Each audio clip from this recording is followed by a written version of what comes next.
Hello student, in this video I shall discuss along with you the first chapter of your English syllabus. The name of the chapter is The Last Lesson. It is written by Alfonso Daudet and the topics we will learn in this story is about the author, plot of the story, themes, explanation, summary. Okay, so let's start.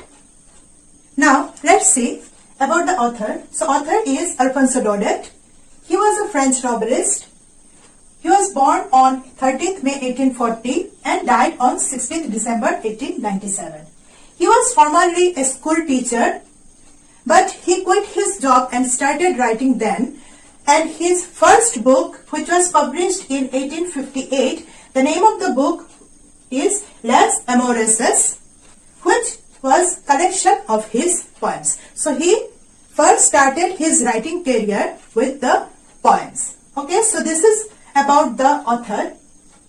Now let's see the plot of the story. So the story is written in the set of the days of Franco-Prussian War. Franco means the war between France and Prussia. So Prussia is nowadays the some parts of Germany, Denmark and Austria. So these parts, earlier it was called Prussia. Now it is called Germany. So war occurred in the year 1870 to 71. So here in the war, France was defeated by Prussia and the war was led by Otto von Bismarck, who was the Chancellor of Germany. So this is the plot of the story. Now let's see the themes of the story. So the themes of the story are impact of war on the lives of the people. So we all know that war left lot of impacts in the lives of the people between the country in between which the war was fought or the war fought. It left lot of impacts among the people of that places. Second one is importance of own language. So in this story we also learned that it is very much important to learn our mother tongue or to learn our own language in the right time. So in this story we can also see that how it feels when we are losing our linguistic identity. So these are the topics. And now let's come to the explanation of the story. Let's start the explanation of the story.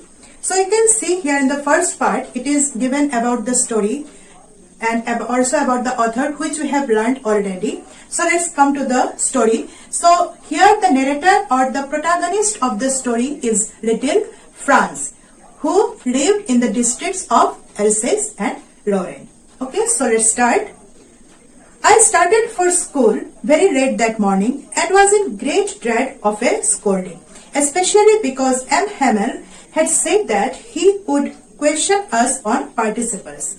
Okay, so the little Franz was in very fear that his teacher, Mr. M. Hamel, he would ask him questions on participles.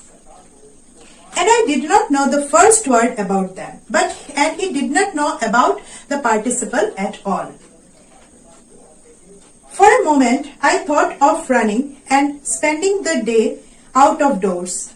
So at first, as we all do, when we don't do any kind of homework, we think to skip it. So here little Franz also think of to do so that he would skip his school or he would bunk his school on that day.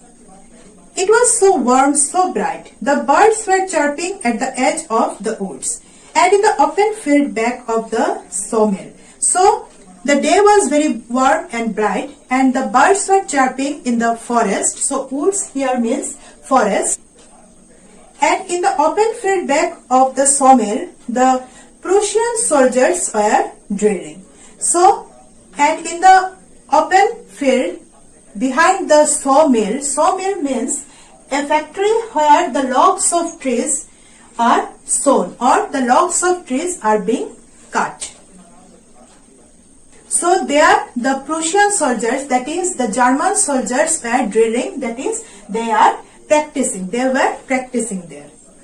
It was all much more tempting than the rule for participles, and it seemed to him much more attractive. That is, the drilling of the German soldier was much more attractive to little Franz than his chapter of, or than his class of participants. So he decided to spend the day by roaming here and there in the outdoors. But I had the strength to resist and hurried off to the school. But he had later made up his mind that no, he will go to the school, and so he hurried up to the school. When I passed the town hall was a crowd in front of the bulletin board. So when he was passing the town hall, he heard some crowd or some people talking there before the bulletin board. For the last 2 years, all our bad news had come from there.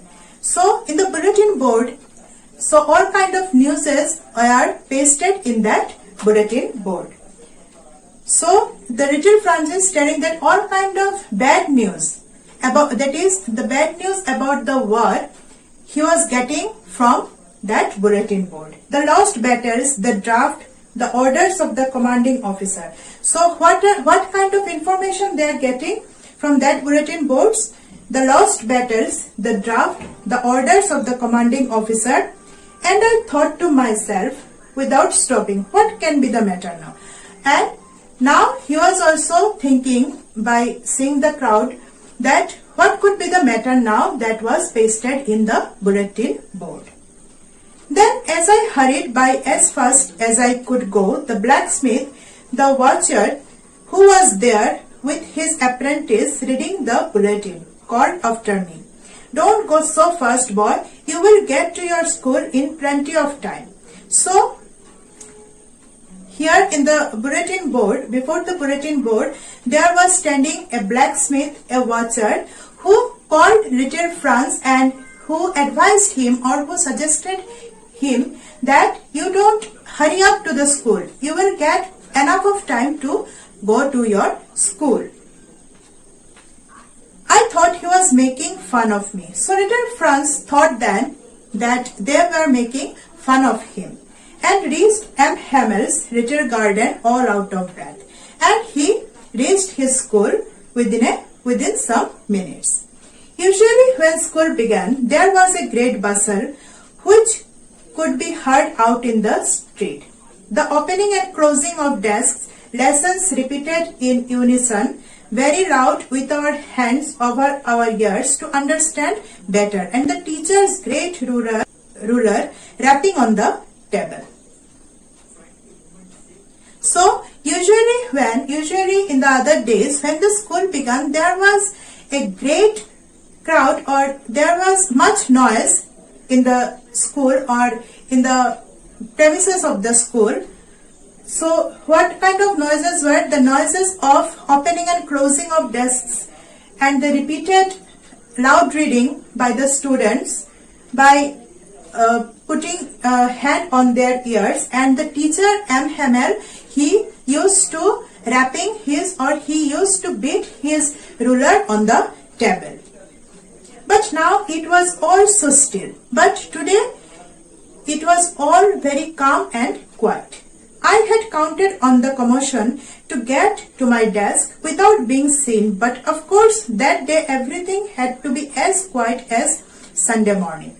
So he thought that is little Franz thought that no one could see him and he could go to his seat easily, because every day there were much noise, and because of that noise no one could catch him that he was late. But that day it was rather different.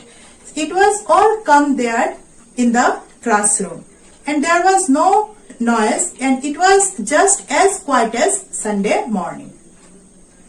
Through the window I saw my classmates already in their places, and M. Hamel walking up and down with his terrible iron ruler under his arm. So through the window of the classroom, M. Hamel saw that his peers were sitting, that is, his friends were sitting in their places, and M. Hamel, his teacher, he was also walking in the classroom along with his iron ruler. I had to open the door and go in before everybody. So that day he has to come to the class by the door. You can imagine how I blushed and how frightened I was. So at that time he was very much afraid, because he know that as he was late, his teacher is going to scold him. But nothing happened. M. Hamel saw me and said very kindly, "Go to your place quickly, little Franz." But that day it was very different. Mr. M. Hamel, that is the teacher of Franz, he didn't scold him. Rather, he told him quietly to go to his seat. "We were beginning without you." So he told that we had already begun our class. I jumped over the bench and sat down at my desk. He quickly jumped over his back and he sat down on his desk.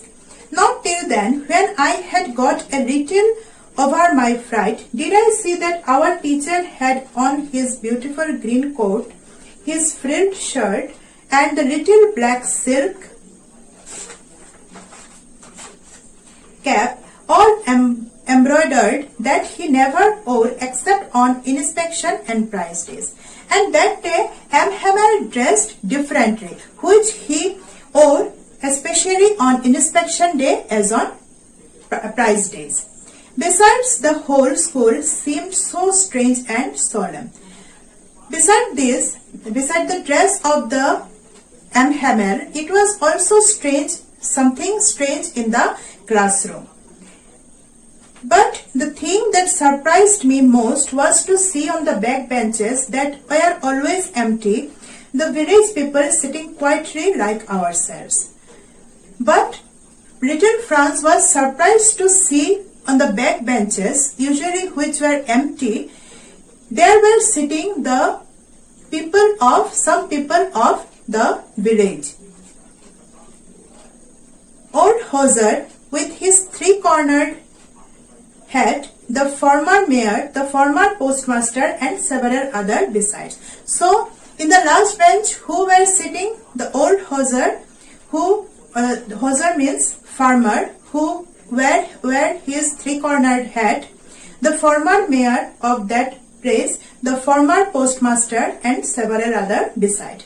Everybody looked sad, and Hauser had brought an old primer thumbed at the edges, and he held it open on his knees with his great spectacles lying across the pages.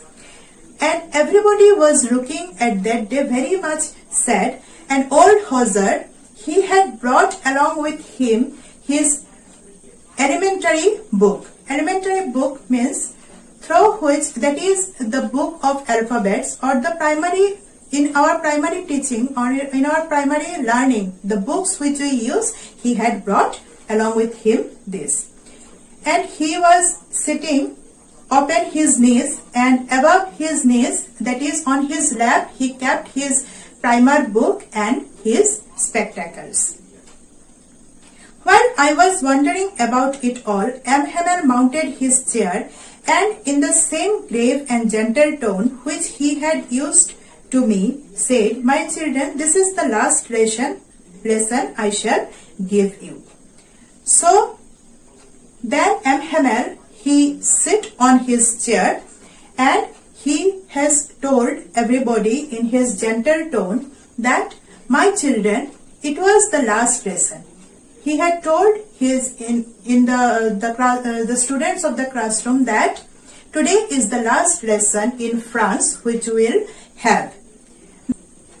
The order has come from Berlin to teach only German in the schools of Alsace and Lorraine. The new master comes tomorrow. This is our last lesson, last French lesson. I want you to be very attentive. So, the order has been come from Berlin that from the next day we have to learn, or a new teacher will come who will teach you German, because the France has defeated the war, and these places, that is the places of Alsace and Lorraine, these two districts had been occupied by Germany. So the people of that places, they have to learn Germany from the next day. So this is the last day of M. Hamel as a teacher, because he teaches in France, and from next day a new teacher who will teach in Germany, he will join the school. So M. Hamel told everyone that everyone should be attentive in our class, because it is the last lesson which we will have in French. Okay, so this is the first part of the explanation, and we will continue it in the second part. Hope you have understood. Thank you.